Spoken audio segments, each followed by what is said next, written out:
Призрачното село днеска на пролет ще бъде едно от най-хубавите села. Той беше много хубаво село, защото в това село доста над 15 милиона са сложени.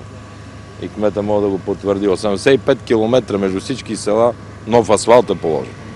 И на пролет ще стане добре. Но тук са Ники и Иван Бойков от строителната камера. Те сутринта имаха съвещание, взеха решения, които ще ги оповестят. Сега ги заведохме с кмета да видят горе-долу ситуацията каква е. Нека те да кажат за решението, сега ще продължа след това. Заповядайте напред. Заповядайте напред, защото... Да, добре, благодаря ви. Най-напред бих искал да от името на Камерата на строителите в България и от своя име да изкажа най-искрени съболезнования на близките на загиналите. И да ви кажа, че не са сами. Ние заедно с държавата ще се включим във възстановителните процедури. Днес имахме извънредно изпълнително бюро, взехме някои решения. Едно от решенията, много колеги всъщност изявиха желание и ще се включат. До тук 10 къщи ще бъдат построени от наши колеги, фирми, членове на камерата безвъзмездно. За жителите, за пострадалите жители на село Хитрен. Към тази инициатива се присъединиха и Камерата на архитектите, Съюз на архитектите, двете формации, които пък безвъзмездно ще изработят проекти. Очакваме да се включат в инициативата и Камерата на инженерите в инвестиционното проектиране. Отделно взехме решение да откриеме набирателна сметка дарителска към нашата камера. Камерата ще внесе 50 000 лева в нея, след което очакваме други наши колеги да се присъединят. Парите също ще бъдат използвани за възстановяване на село Хитрен за строително-монтажни работи. Вече имам организирана координационна среща с кмета на селото във вторник, където ще изясниме подробности, колко организацията, нашите колеги са готови да влезат в момента, в който се отвори възможност за влизане с строително-монтажни работи, дограми. Има много неща, които спешно трябва да се направят. Колегите имат готовност да влезат веднага и да започнат възстановителните процедури. Моля? Как да ви спишем първо и втори име да се каже? Николай Станков се казва. Как да ви спишем? Какъв сте? Председател на Камерата на строителите в България. Така, от тук нататък, Нордина, ела малко напред. Чух, че имало някакви проблеми с моя брат, тъй като аз съм бил на обрязването на сина му преди много години. И независимо, че е кмет на ДПС и винаги гласуват за ДПС, те са мои братя и мога да го потвърди. Така че проблем с кмета и въобще с хората тук никъде не може да внуши никой да има. Това, което сме направили благодаря на строителната камера и на всички останали, и целта каква е. В момента, в който 2 без 15 имам разговор с главния прокурор, той е в Шумен, иска лично да прегледа книжата и документите, за да ни даде и да ни каже по-точно кога можем да вдигнем цистерните. Бяхме долу, в момента площадките са готови, крановете са там, гондоли са там и чакаме разрешение. В момента, в който ни се даде днеска, утре, други ден, когато кажат прокурорите, всички са там, мигновено почваме да ги изкарваме. Има още една цистерна, която пропуска, нея я охлаждаме, другата я запушихме, но това, което кмета, тъй като сега... На деня на инцидента се чухме с господин Борисов в 9 часа. Инцидента стана около 6. Първите му думи бяха: не можем да върнем хората, които си заминаха, но за другото не дей да мислиш, аз съм на среща и не съм се съмнявал в тези приказки и днеска всичко е факт. Убеден съм, че Хитрино ще стане още по-хубаво. По сметките на Хитрино има 5 милиона, другите 5 милиона чакат по социалните програми. Не ги превеждаме, не, те са на тяхно разположение, но тъй като виждате 10 къщи, които ще направят безвъзмездно, освен това, много важно, с кмета сме се разбрали, този обществен съвет, който са създали. В момента, в който техническите лица кажат, че хората могат да се върнат, заедно с тях да дойдат строителните материали и едновременно с това сме подготвили на тези, затова сега минахме да разгледаме, дограми, прозорци, керемиди и селскостопанските сгради, включително ще им оправим на хората. Така сме се разбрали със строителната камера. Така че тези, които ще могат да стоят тук в домовете си, за ден, ден и половина да могат да бъдат отремонтирани. Тези, които са им разрушени къщите, ще седнат с архитектите и инженерите, които казаха, на площа, която са били къщите, плюс 10-20 квадрата, нали, това не е от значение, ще им бъдат изградени нови къщи. Те ще бъдат наблюдавани от самите собственици. Имаме готовност с Бъчварова, фургоните чакат.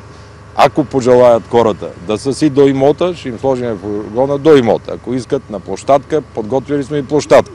От тук насетне Нордин трябва да определи със всеки един човек какво да се прави. А ще приемете ли чужди експерти за разследването? Аз не приемам чужди експерти. Въпросът е към разследващите органи.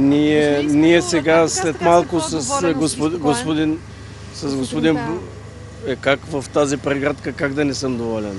Какво по-сигурно, Аз разбирам желанието да значи инцидентът намерите Косурова, няма. Приказките в събота, в понеделник са 5 милиона по сметката, още 5 са по сметката на Министерски съвет, на Министерство на социалните грижи, които ще бъдат до края на седмицата пак по сметката на общината. Това е ресурс, с който аз съм убеден и още повече искам да се възползвам от тази възможност на всички хора от България, от цяла България, познати, непознати, без значение на каквото и да и не искам и да казвам и като мюсюлмани, и като християни. Аз толкова приятели имам, българи, ние в Хитроно доказахме, че в тази ситуация и цяла България доказа, че няма българи-турци.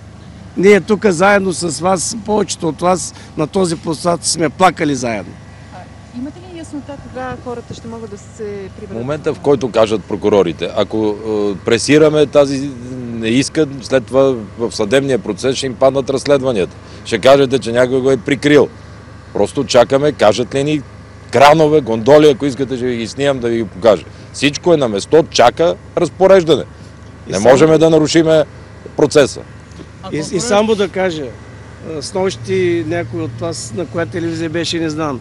Имало съмнение, някой питал тези пари по какъв начин, къде. Направили сме и кризисен щаб към общината и сега, когато ще ни бъде срещата с хората, самите хора ще гласуват обществен съвет. Една стотинка без тяхно знание за нищо няма да бъде изхарчено. Цял ден те ще бъдат на разположение, самите хора ще дойдат да си казват нуждите, да си казват какво са загубили. Вечерта ще има протокол на Обществения съвет, ще бъде предоставен на кризисния съвет на щаб и по този начин аз съм гаранцията, просто няма как в тази кампания се включват хора, които нямат възможност. Хора има, които 5 лева да радат, хора, които 2 лева да радат. Преди малко чух, че сирийци са събрали дрехи и никой няма да си позволи. Аз съм гаранцията, че нищо да не бъде изхарчено извън нуждите на тези хора. Казахте, че ще се възстановяват къщите на хората, но на всички ли ще бъдат възстановени постройките, които бяха срутени? Всички, които са разрушени. Всички, които ги няма. Всички, които са разрушени. 26. И кога може да се очаква това да стане пак? На пролет. Още веднага ще се започнат да се правят. Виждате, сега можеш ли да изливаш бетон. Но затова казваме, че строителите с архитект, с конструктор ще седнат с Баймо Мюмюн, с Ахмед, с който и да е там собственик, ще го одобрят и те са разбрани хората, половината строители. Знаят какво е да изливаш основи сега на минус 3 градуса. Така че на пролет ще имат къщи със сигурност. Строителната камера е тук, за да може максимум с експерти да ги подкрепиме, бързо да стане. Парите са му по сметката. Какво има да се съмняват дали ще стане или не?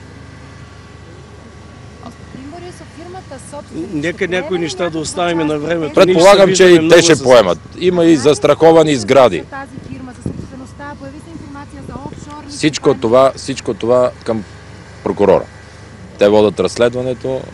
От мене зависи да възстановя селото и към днешна дата процесът е необратим. Всичко ще бъде направено.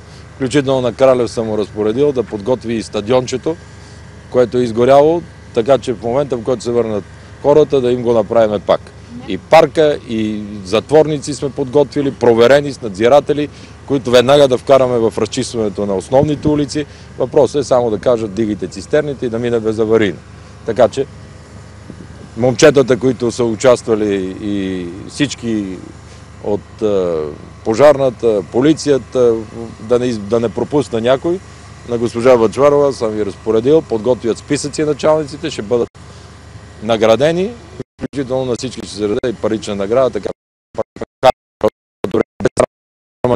бяха много активни, но от тогава всичко е заградено, афганистанци дават кръв, 140 до сега са напуснали България. Някакси спряхте да говорите, имаме 0 натиск на границата, така че темата сега хубаво я забравяте, но се свърши много работа от колегите там. Господин Борисов, Реформаторския блок реши да вземе мандата и има апел към ГЕРБ за сътрудничество с министри и вас като премиер. Вие как бихте... Нищо друго не ме интересува в момента от това да свършиме, да почнем да дигаме цистерни. Те казаха, че взимат мандата именно в този контекст. Ще се срещнем, ще говориме. Повярвайте ми, единственото, което ме интересува, да могат и те да си отидат по домовете. И пожарникарите имат семейства. Ужасно е да държиш. 5 години съм държал струйник с вода. На минус градуса ти замръзват пръстите. Организираме допълнително чайове, кафе, да ги подгряваме. Вършат геройство тези момчета долу. Има ли някакви подробности около разследването, които бихте могли вие сега да споделите? Ела да отиваме там и 1 часа ще се видим с това. Няма да се... Благодаря ви. Тези, които са си позволили на дена на траур, негодници би ги нарекал, всичко съм уволнил от сутринта.